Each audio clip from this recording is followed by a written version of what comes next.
Kamran academic classes में आपका स्वागत है। मैं कामरान अकमल। आज के इस वीडियो में जो हम डिस्कस करने जा रहे हैं वो ये है कि आप में से बहुत सारे ऐसे होंगे जो जेएमआई एमए हिस्ट्री के लिए अप्लाई किए होंगे और उनको सब्जेक्टिव के रिगार्डिंग बहुत ज़्यादा क्लियर नहीं हो पाएंगे कि किस तरीके से क्वेश्चंस होते हैं, क्या पढ़ना है, क्या नहीं पढ़ना है, क्या हमारे लिए इम्पोर्टेंट है। तो ऑब्जेक्टिव प्रीवियस ईयर के 6 साल के जो क्वेश्चन पेपर है उसको सॉल्व करके मैंने अपने यूट्यूब चैनल पे अपलोड कर दिया है। लेकिन सब्जेक्टिव को इस वीडियो में सिर्फ हम सब्जेक्टिव के रिगार्डिंग बात करेंगे कि आपको सब्जेक्टिव किस किस टॉपिक पे फोकस करना है और कौन कौन से वो टॉपिक है जो आपको डीपली देखना पड़ेगा ताकि आपका एग्ज़ाम जो है इजीली क्लियर कर सके।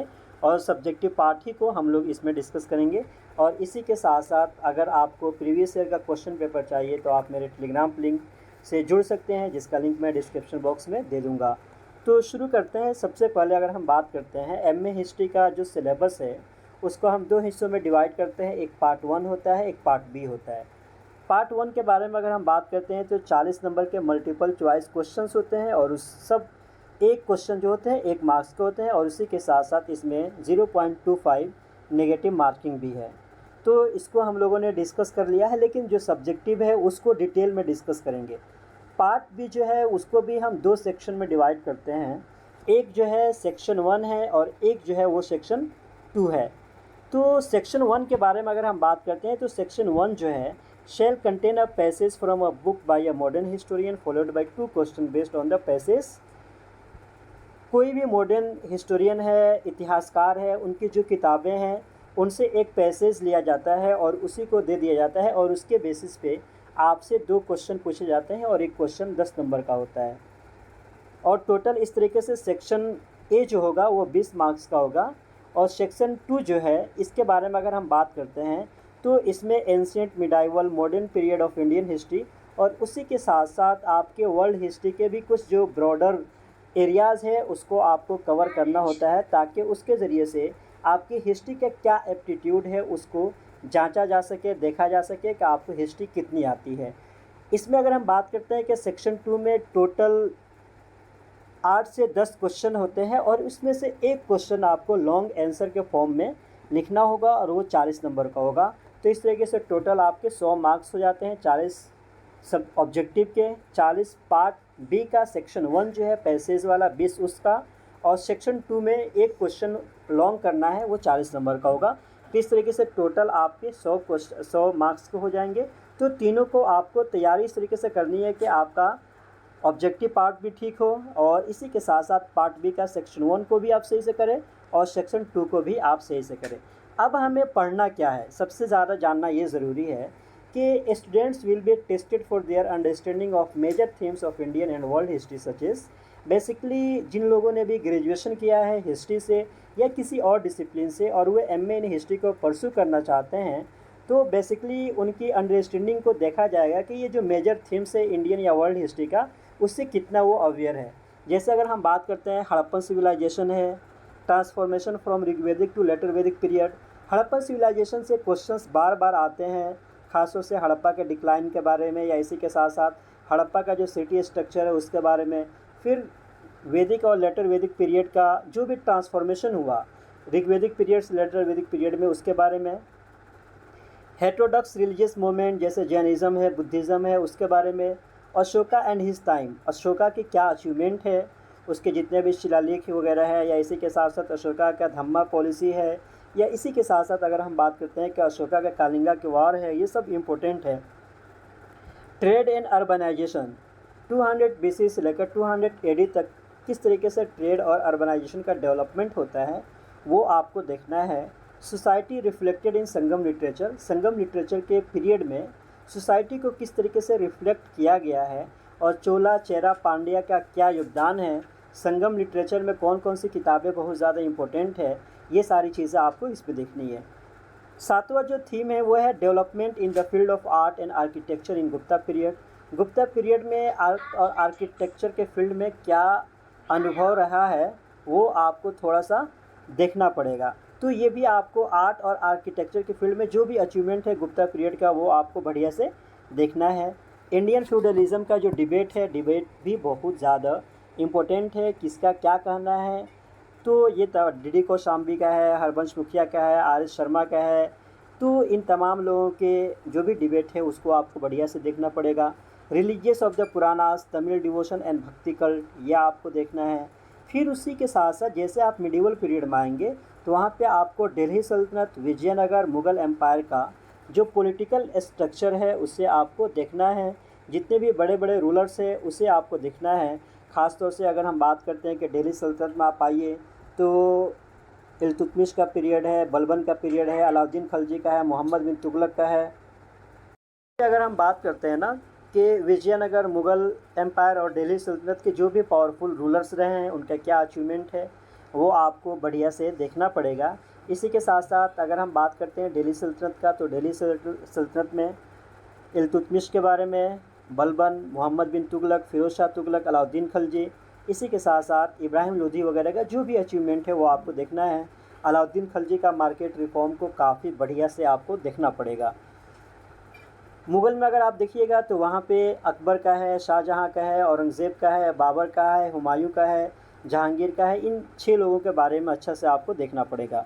विजयनगर में अगर हम बात करते हैं तो बहमनी और विजयनगर एम्पायर में जो भी क्लेशेस हुए हैं उसके बारे में, और ख़ास तौर से कृष्णदेवराय के बारे में अच्छा से आपको देखना है। भक्ति एंड सूफ़ी मूवमेंट को मिडिवल इंडिया में काफ़ी ज़्यादा पॉपुलर है तो वो आपको देखना है। और इसी के साथ साथ उनकी जो भी फ़िलॉसफ़ी थी, खा वो सूफ़ी लोगों के या सूफ़िज़म के कितने, अगर हम बात करते हैं कि जो सिलसिला है कौन कौन से है, किसके फाउंडर कौन है, वो सब आपके ऑब्जेक्टिव पार्ट भी इम्पोर्टेंट होता है। इसी के साथ साथ इकोनॉमी ऑफ मिडिवल इंडिया बहुत ज़्यादा इम्पोर्टेंट है। Decline of the Mughal empire, 18th century का डिबेट आपको देखना पड़ेगा और किसने क्या कहा था। और उसको अगर हम बात करते हैं कि डार्क एज है या एज ऑफ प्रोस्पेरिटी है, या इसी के साथ साथ अगर हम बात करते हैं कि मुग़ल एम्पायर के डिक्लाइन होने का जो वेरियस कॉजेज़ है जिसको अलग अलग हिस्टोरियन ने डिफ़ाइन किया है वो आपको देखना पड़ेगा इसमें। फिर economic transformation under the British rule, British rule में इकोनॉमिक ट्रांसफॉर्मेशन कैसे होता है वो आपको देखना पड़ेगा। और ख़ास तौर से इसमें जैसे ही उनको दीवानी राइट्स मिलता है ट्रीटी ऑफ इलाहाबाद के बाद से, उसके बाद से जो पॉलिटिकल सिनारियो बदलता है वो आपको ध्यान से देखना होगा। और फिर उसके बाद से जितने भी सेटलमेंट लेकर आते हैं, खा वो परमानेंट सेटलमेंट हो, रेतवारी सेटलमेंट हो, महलवारी हो, या इसी के साथ साथ उसका जो इंडस्ट्रियलाइजेशन है या डी इंडस्ट्रियलाइजेशन है या कमर्शियलाइजेशन ऑफ एग्रीकल्चर है या ड्रेन ऑफ वेल्थ थ्योरी है, इन तमाम चीज़ों को आपको देखना पड़ेगा। उसी के साथ साथ और अगर आप नीचे जाते हैं तो social and religious reform movement, Hindustan में socio and religious reform movement बहुत ज़्यादा हुए हैं। कुछ रिवाइवल मूवमेंट थे और कुछ रिफॉर्मिस्ट मूवमेंट थे। तो खा वो किसी भी धर्म के हो वो तमाम को आपको देखना होगा। और ख़ास तौर से ब्राह्मण समाज है, आर्य समाज है, उसी के साथ साथ और जो भी हो सकते हैं काफ़ी है, जो तमाम चीज़ों को आपको देखना पड़ेगा। इसी के साथ साथ अलीगढ़ मूवमेंट है, फ़राइज़ी मूवमेंट है, वहाबी मूवमेंट है, अहमदिया मूवमेंट है, ये तमाम को आपको देखना पड़ेगा। नेक्स्ट जो इम्पोर्टेंट है वो है आपका early resistance movement against Britishers. शुरुआत में जो भी रेसिस्टेंट मूवमेंट चला ब्रिटिशर्स के ख़िलाफ़ वो आपको देखना है। इसमें आप ट्राइबल मूवमेंट भी, पीजेंट मूवमेंट भी, और इसी के साथ साथ जो कॉमन इस तरीके के जो मूवमेंट चले 1857 वगैरह के टाइम में वो भी आपको देखना होगा। फिर उसके बाद से नेशनल मूवमेंट की शुरुआत हो जाती है। नेशनल मूवमेंट के जितने भी मेन इवेंट्स हैं वो इवेंट आपको क्लियर होना चाहिए। रेनेसां 1453 में किस तरीके से फ्लोरेंस शहर से इसकी शुरुआत होती है, इटली से क्यों हुआ और उसमें क्या क्या चीज़ें चेंज होती चली गई वो आपको देखना है। Enlightenment and modern idea, enlightenment में क्या क्या चीज़ें आती है, मॉडर्न आइडियाज़ कैसे लोग एडॉप्ट करते हैं। फ्रेंच रिवॉल्यूशन में अगर आप बात करते हैं कि फ्रेंच रिवॉल्यूशन के क्या क्या कॉजेज़ थे, उसका इम्पैक्ट क्या पड़ा, और कोर्स ऑफ द रिवॉल्यूशन के पीरियड में क्या क्या चीज़ें हुई, वो तमाम चीज़ों को आपको देखना होगा। 18th सेंचुरी में इंडस्ट्रियल रिवॉल्यूशन आता है यूरोप में, वो भी आपको देखना होगा कि उसने सोसाइटी को किस तरीके से बदल दिया। Rise of nationalism in the 19th century, वो यूरोप के कंटेक्स्ट में भी हो सकता है और एशिया के कंटेक्स्ट में भी हो सकता है कि नेशनलिज्म का इमर्जेंस कैसे होता है। इंपीरियलिज्म एंड कॉलोनियलिज्म को भी देखना है। रशियन रिवॉल्यूशन को भी आपको देखना होगा, रशियन रिवॉल्यूशन के क्या क्या कॉजेज़ थे, उसके बैकग्राउंड को देखना होगा और फिर उसका क्या इम्पैक्ट पड़ा। वर्ल्ड वार फर्स्ट सेकेंड दोनों देखना है, कॉजेज़ एंड इम्पैक्ट। डीकोलोनाइजेशन होता है और फिर आपका सबसे लास्ट में जो है वो है कोल्ड वार, जो यूएस ब्लॉक और रशियन ब्लॉक के दरमियान में जो हुआ तो ये आपको ब्रॉडर वो थीम्स है जिनके ऊपर आपको प्रिपरेशन करना पड़ेगा और बढ़िया से देखना होगा। और क्वेश्चन का पैटर्न क्या होता है थोड़ा सा उसको समझने की कोशिश करते हैं, क्योंकि रिसेंटली 2-3 साल से सब्जेक्टिव पेपर नहीं मिल पाया है, लेकिन 2016-17 का है, उससे हम थोड़ा सा आइडिया ले सकते हैं। जैसे सबसे पहला अगर आप दीजिएगा कि read the following passage and answer the questions given below. ये एक पैसेज है जो आपको CF रोड्स मर्फी के बुक से है, हिस्ट्री ऑफ एशिया। इसमें आप पैसेज पढ़ेंगे तो उसमें एक चीज़ है कि discuss the significance of Akbar's policy of सुलह-कुल, कि अकबर की जो पॉलिसी थी सुलह-कुल की उसकी क्या सिग्निफिकेंस है। उसको आपको अगर आप बात करते हैं ना कि ज़्यादा मैक्सिमम से मैक्सिमम आपको 100 से 150 वर्ड में लिख सकते हैं, इससे ज़्यादा आपके पास टाइम नहीं मिलता है, और शॉर्ट में जो होता है उसको 100 वर्ड में ही लिखना होता है। दूसरा है do you agree with the statement that the Mughals were never able to work out the problem of succession, give reasons for your opinion. तो इसको लेकर क्या आपका ओपिनियन है, अगर आप कुछ सोचते हैं तो उसके बारे में आपको अपना पॉइंट ऑफ व्यू भी देना है। पहले ये होता था कि बहुत सारे क्वेश्चंस होते थे, उसमें से आपको 2 करना होता था, लेकिन अब वो पैटर्न चेंज हो गया है और सेक्शन 2 में 8 से 10 क्वेश्चन होते हैं, सिर्फ उसमें से एक आपको अटेम्प्ट करना होता है। जैसा आप देखिए कि इससे पता चल जाएगा कि आपका सब्जेक्टिव पेपर के क्वेश्चन कैसे होते हैं। सबसे पहला है what is the Neolithic revolution, describe it's distinguishing feature. Neolithic revolution है क्या, इसके डिस्टिंग्विशिंग फीचर क्या है। इसी के साथ साथ वो कौन कौन सी चीज़ें हैं जिसकी वजह से हड़प्पन सिविलाइजेशन का राइज एंड फॉल होता है। अर्ली वैदिक सिविलाइजेशन को डिस्क्राइब करिए, लेटर वैदिक सिविलाइजेशन को डिस्क्राइब करिए। फंडामेंटल डिफरेंस बुद्धिज़्म और जैनिज़्म में क्या है।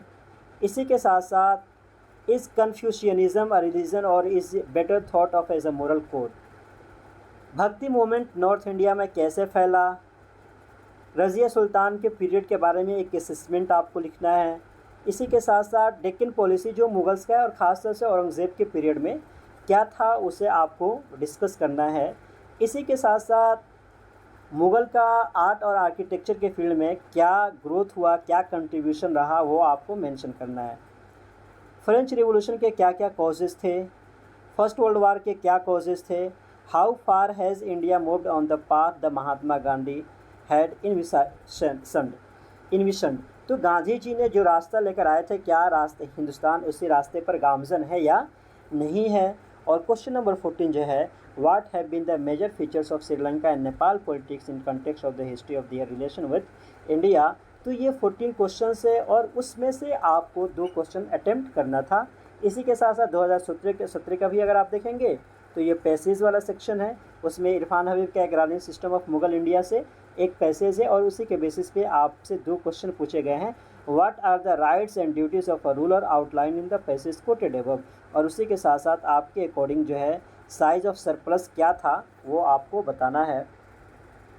यहाँ पे भी वही पैटर्न है, क्या आपको 15 से 14 से 15 क्वेश्चन होंगे और उसमें से आपको 2 अटेम्प्ट करना है। तो अर्ली वैदिक पीरियड का क्या रिलीजियस बिलीफ था उसके बारे में। Highlight the important features of the administration under Mauryas, Maurya के एडमिनिस्ट्रेटिव फीचर क्या था। अर्ली मेडिवल पीरियड का सोसाइटी में क्या क्या चेंजेस हुई वो है आपको। अलाउद्दीन खिलजी का agrarian reform, write and note on the theory of agrarian crisis कैसे हुआ उसके ऊपर आपको एक नोट लिखना है। मुग़ल पेंटिंग के नोट्स जो भी पेंटिंग है उसके मेन फीचर्स लिखने हैं। ड्रेन ऑफ वेल्थ थ्योरी किसने दिया था तो उसके बारे में डिटेल में आपको एक्सप्लेन करना है। इसी के साथ साथ किस तरीके से ब्रिटिश पावर बंगाल में इमर्ज करता है तो उसके बारे में आपको लिखना है। Discuss the role of press in the growth of national movement. Briefly describe the impact of the French revolution of 1789 on the world. क्या इम्पैक्ट रहा फ्रेंच रिवोल्यूशन का। What led to the industrial revolution in England. और फिर what is the idea behind revival of the old silk route in the present country. और last century last जो है give your views about the challenges being faced by the institutions of higher learning. तो ये 14 questions थे, उसमें से आपको एक करना था और फिर आपको अमेरिकन वॉर ऑफ इंडिपेंडेंस के बारे में भी देखना है। तो इस तरीके के क्वेश्चंस आपके सब्जेक्टिव पार्ट में होंगे और उसको आपको लॉन्ग आंसर के टाइप में लिखना होगा जो एटलीस्ट 4 से 5 पेज होंगे, क्योंकि यहाँ पे अगर आप बात करते हैं तो एक ही आंसर लिखना है, पहले 2 आंसर होता था तो अब एक आंसर लिखना है, वो लॉन्ग फॉर्म में होगा। और इसके बाद भी अगर आपको कोई डाउट हो, कोई कन्फ्यूज़न हो तो आप मुझसे टेलीग्राम पे जुड़कर बात कर सकते हैं और इसी के साथ साथ आप अपने आप को मज़ीद अपडेट रखने के लिए मेरे यूट्यूब चैनल से जुड़ सकते हैं। Once again thank you so much.